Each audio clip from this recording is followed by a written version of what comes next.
Am I the asshole for telling my dad I'm not going to live with him? For some background, I'm 16, and I live with my mom and see my dad sometimes. My parents aren't divorced or married, they just don't live together and never have. My mom is going through cancer treatment. She didn't want to tell anyone, but my dad found out, and now he wants me to come live with him. I don't want to. My dad's house stresses me out. Too many people live there. It's him, his sister, his father, his other kids, 24M and 22F, and a revolving door of cousins. It's so loud. Someone is always screaming.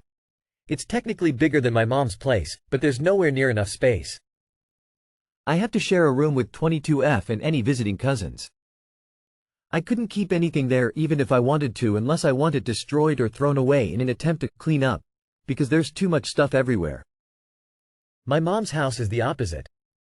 Unless her friends are over, it's just me and her. It's clean, quiet, relaxed. Of course there's talking and we play music at all hours, but it's a normal volume. There's almost never yelling. I have a cat, another thing not possible at my dad's, my own room, even my own bathroom.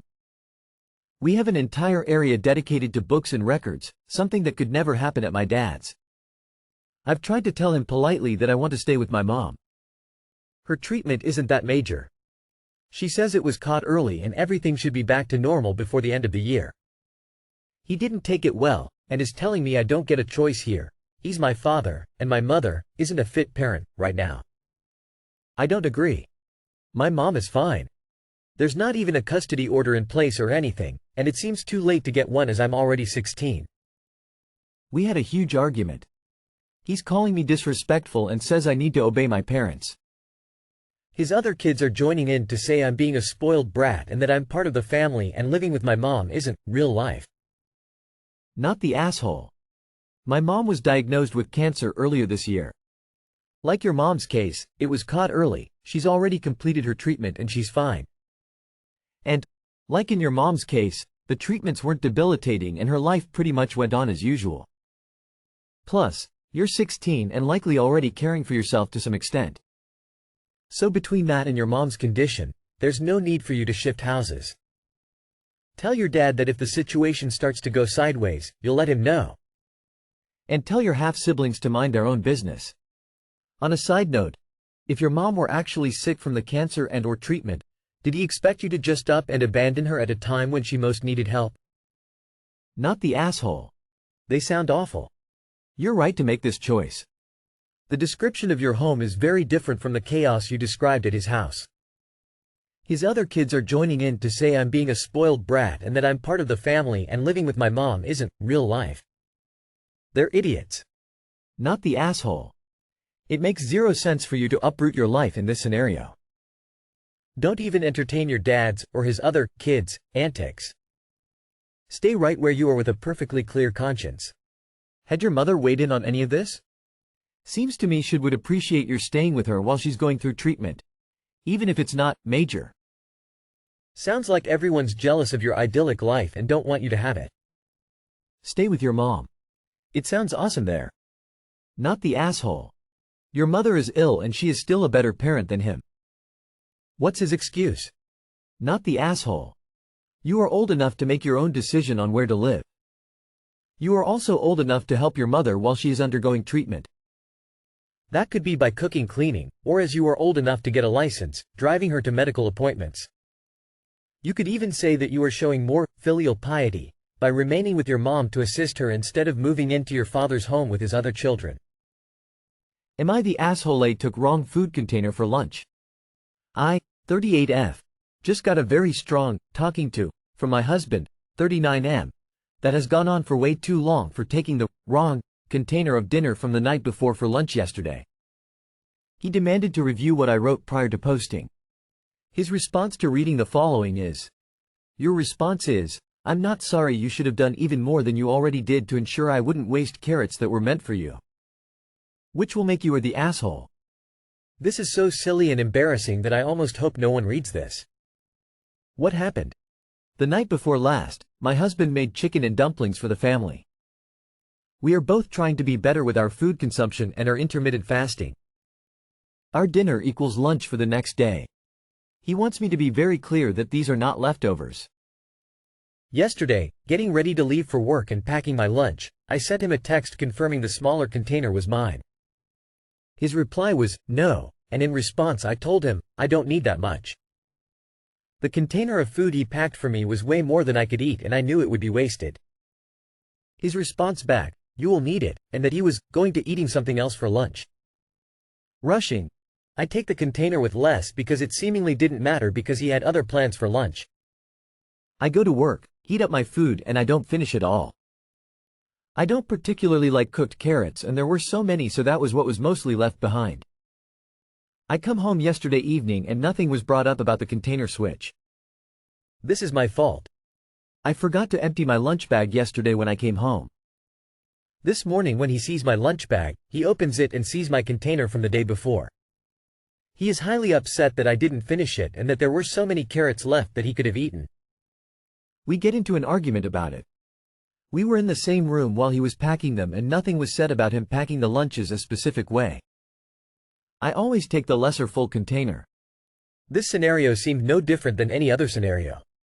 How I ended up here. He told me that I should take this to Reddit and if I do, that I would get eaten up.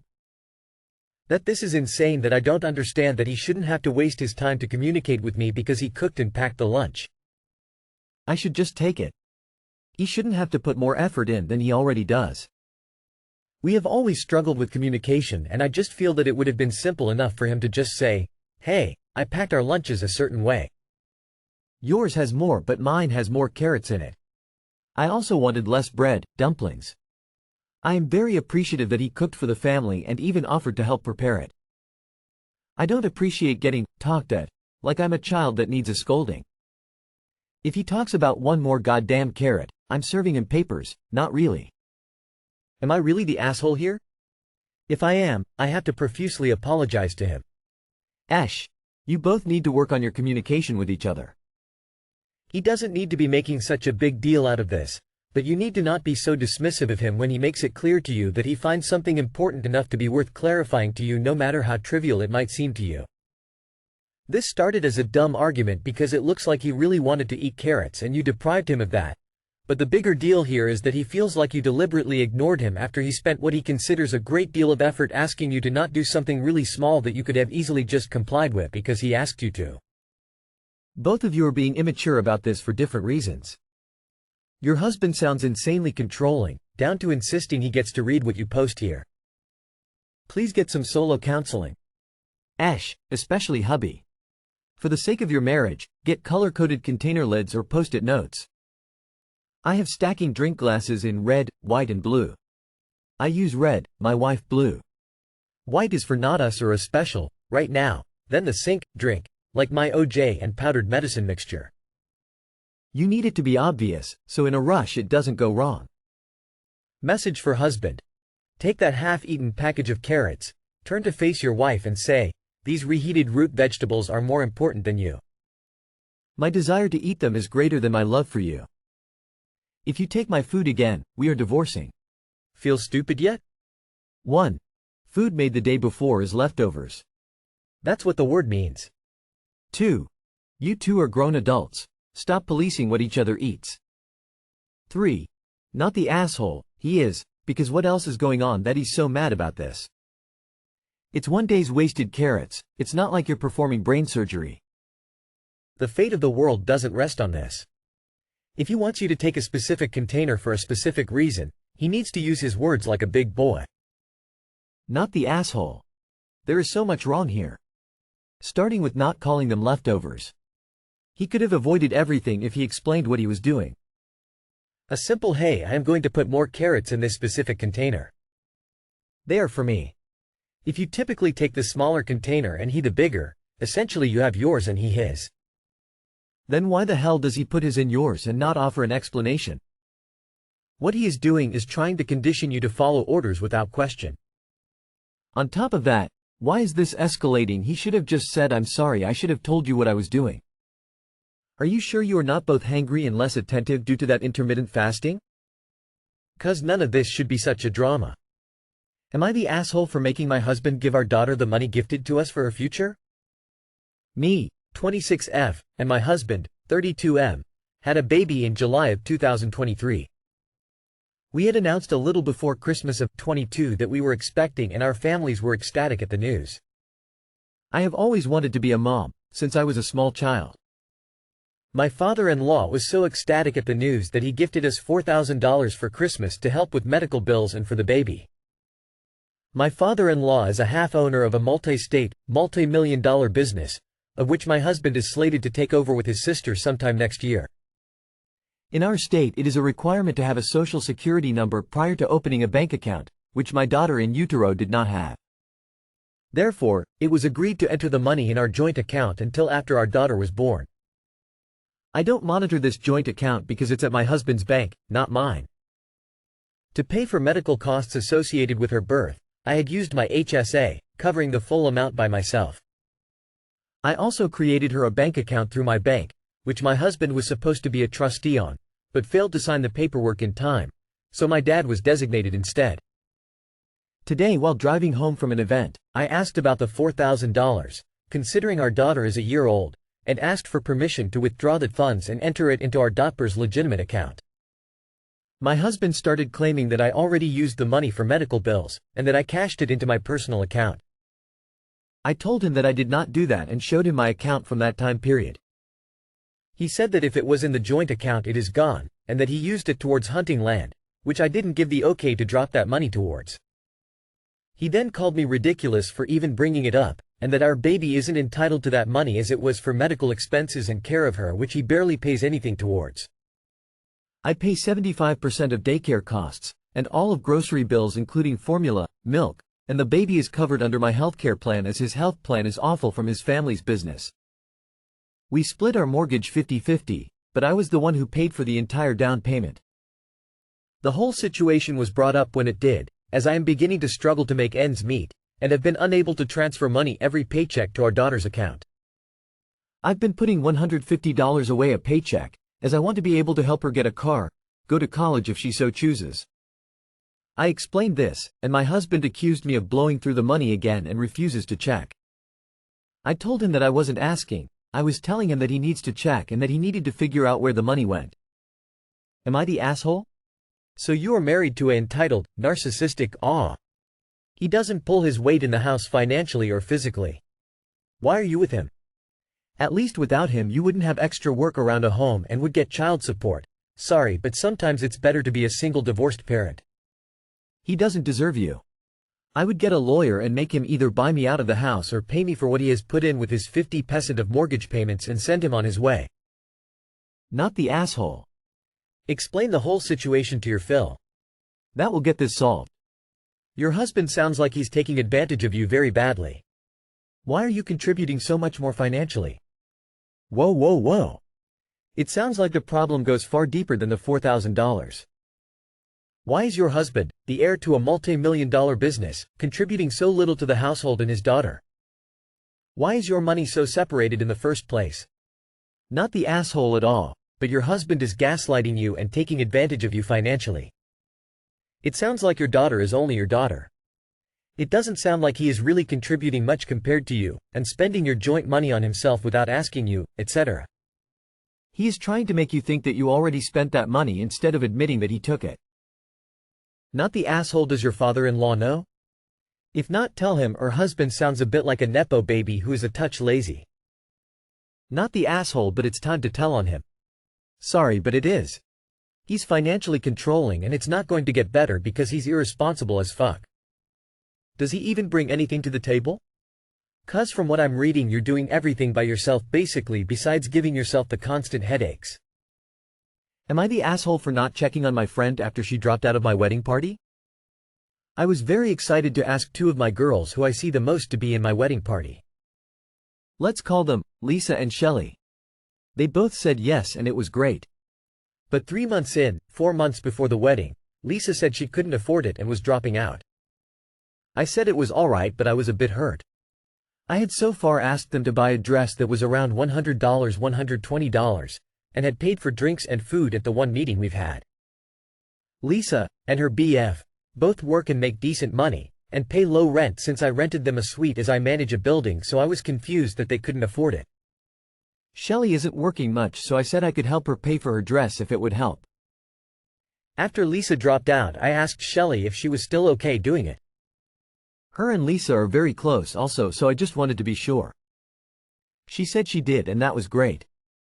That same night on our group chat with the other 4 girls in the wedding party, Shelley started texting that it was crazy I expected them to pay $100 for a dress to be in the wedding and dropped out on the chat.